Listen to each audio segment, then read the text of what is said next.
friends, Heidi here from Rain Country Homestead. God is good all the time. And yes, I'm in my great room, also known as the former dance room and martial arts dojang. So that's why you may hear an echo, but this is also where I do all my sewing. This is our makeshift dining room. This is my makeshift barber shop. There's all kinds of stuff in this big room. So the topic is homesteading, what's right for you. And I'm approaching this way because there's so many definitions out there of what is a homesteader. And I'm going to read some definitions to you on what a homesteader is, starting with my old, well, it doesn't look that old, but I've had it for a very, very long time.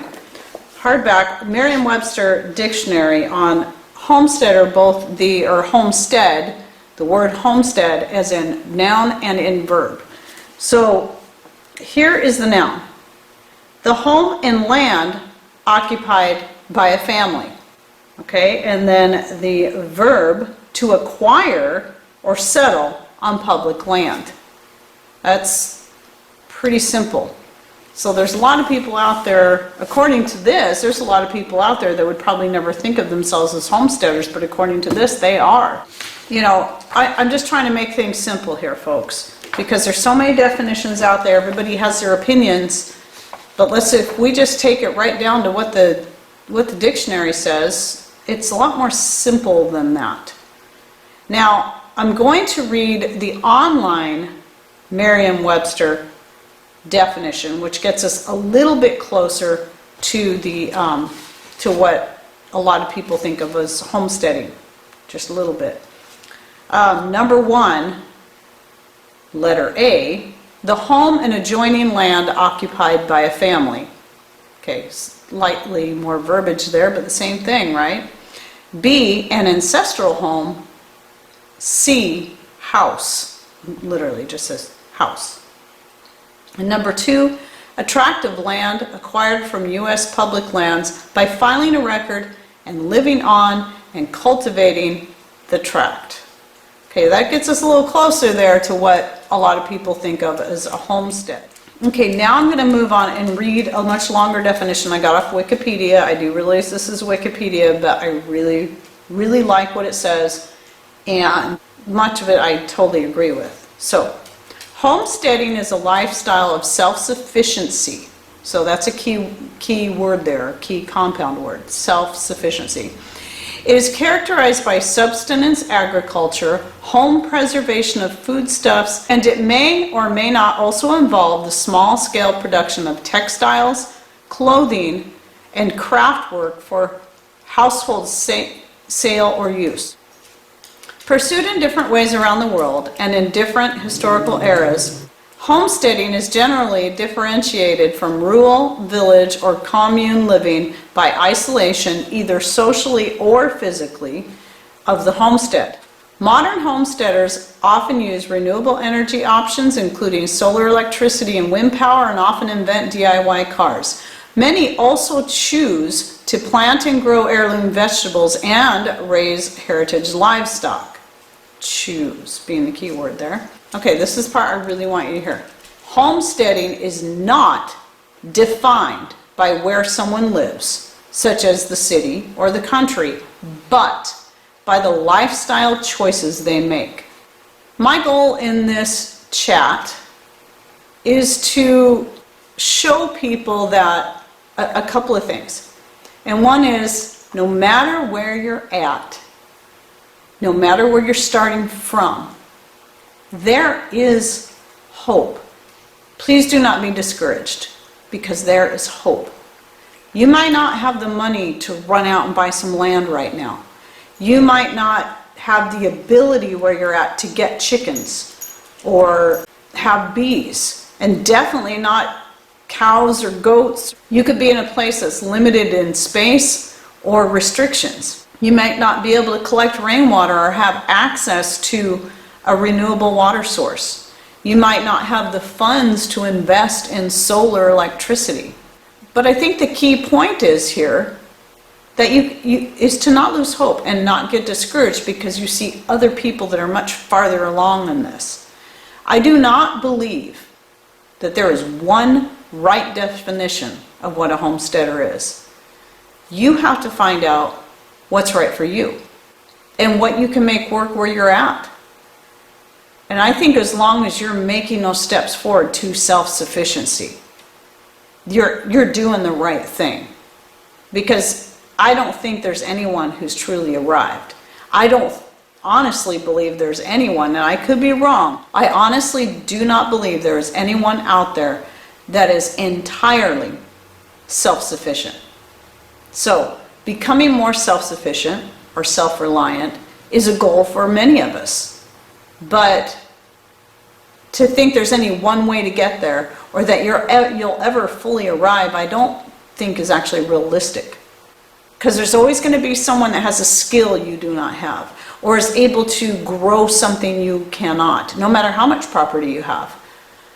And I think it's important to learn how to barter in those cases. So let's bring it back to what I really want to focus on is those who are in limited space, limited area.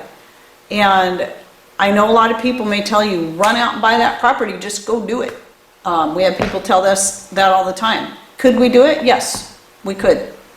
We don't have the cash to go buy the property we want around here because property isn't as cheap here as it is in a lot of other places that I've looked into where people that I follow have lots of property. I'm like, wow, well, gosh, if we lived there, we could easily pay cash. But it's a lot more expensive here. And we are not willing to go into debt. I tell you, being debt-free is something that once you're there, you never want to go backwards again. And so in the meantime, we're saving up money to buy property. But it's not just about that. Even if we had the cash right now to go out and buy the pieces of property we're currently looking at, and we could just go pay cash outright, there are certain other circumstances in our lives that are holding us back. So for us to jump on that just because it may seem like the right thing to do could be a huge mistake. So in the meantime, what we are trying to do is we're trying to make the most out of our little third acre. And one of the main reasons I started this channel was I wanted to give people hope that it can be done right where you're at. There's always something you can do to be more self-sufficient. You'll never fully arrive, but you can always get better. You can always do more. There are some things going on out there that, yes, I really think people need to be finding all the ways possible to be able to grow their own food as much as they can. Even if it's something as small as a few herbs in pots on the windowsill. That's a start, and it's something, especially because most of your herbs, even culinary herbs, are packed full of nutrients and medicinal properties. So start there. If that's all you can do, it's a start. It's a step in the right direction. When we first kind of headed this way, we were starting to feel kind of desperate and scared and like, oh man, we need all this land and we got to do all this and do all that. It's like, well, we can't right now. So we just started working with what we had, thinking that there's no way we'll ever get to a point where we can feed ourselves off of our little property. Well, then I came across a video by the Gervais family, and yes, Jules has recently passed away. However, how inspiring that was. Those people have far less land than we do.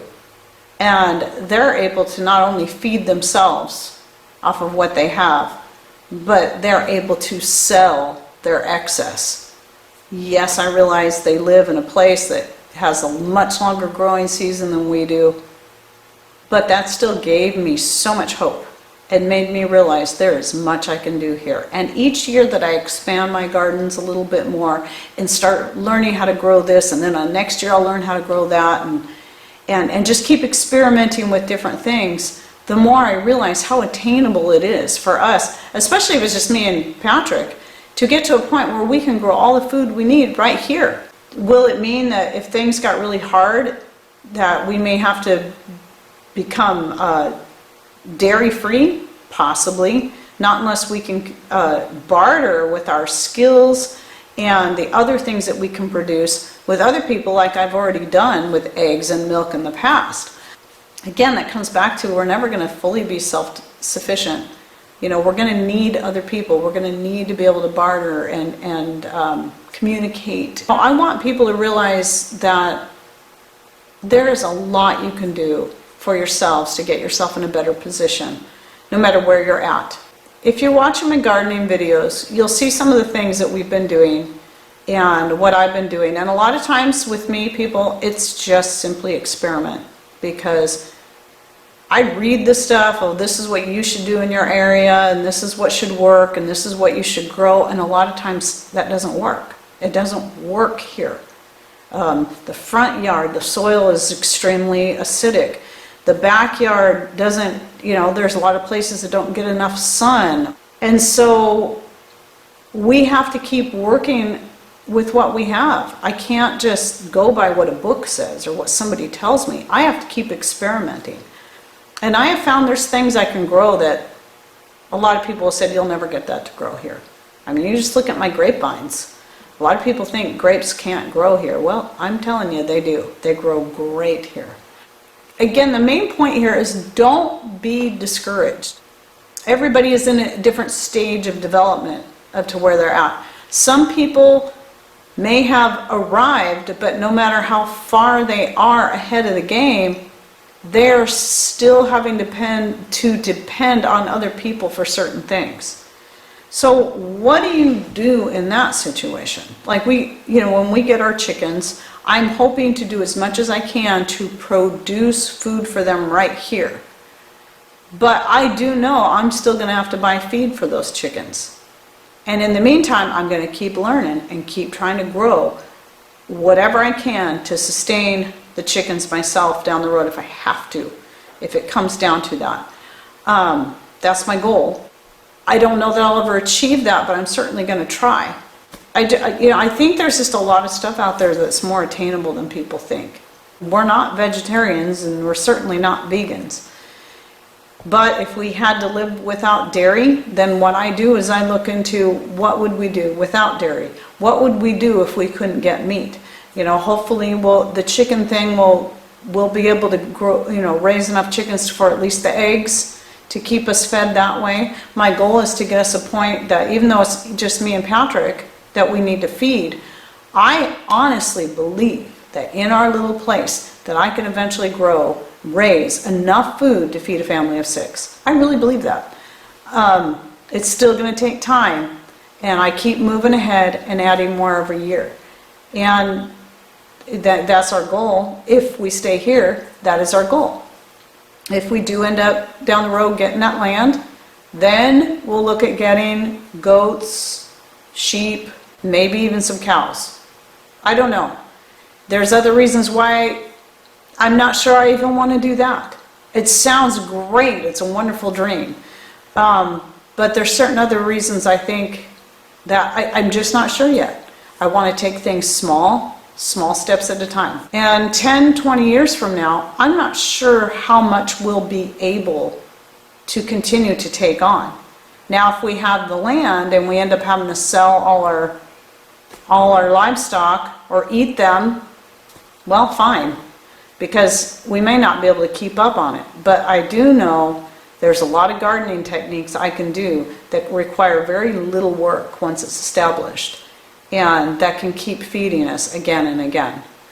So don't give up, people. There's a lot of great videos out there, by the way. There's a lot of great people out there putting out videos on homesteading, what is a true homesteader, and what you should do, that I highly recommend that you watch. And please don't glean anything negative from anything that they say, and certainly don't be discouraged, because what they say is on point. What they say is important. There's very good messages. My only concern is that I don't want anybody to take what they're saying wrong and have that mean that, oh, well, since I can't do all these things because of financial reasons or space or both, I might as well just give up and not even try. Oh, please don't do that. You must try. There's always something you can do to better your situation. I mean, learn how to make your own soap. Learn how to cook and bake from scratch. Those are things you can do in really, really small areas, and you don't have to have land to do it. There's a lot you can do to get yourself more self-reliant. And according to these definitions, if you have a home, you're a homesteader, right? It is important that you look for ways to be more self-sufficient. And you keep moving ahead. And you keep learning. And I know people that are doing it. So don't give up. Don't be discouraged. Thanks for watching. Take care. And God bless. And from Pantry Bay up to day.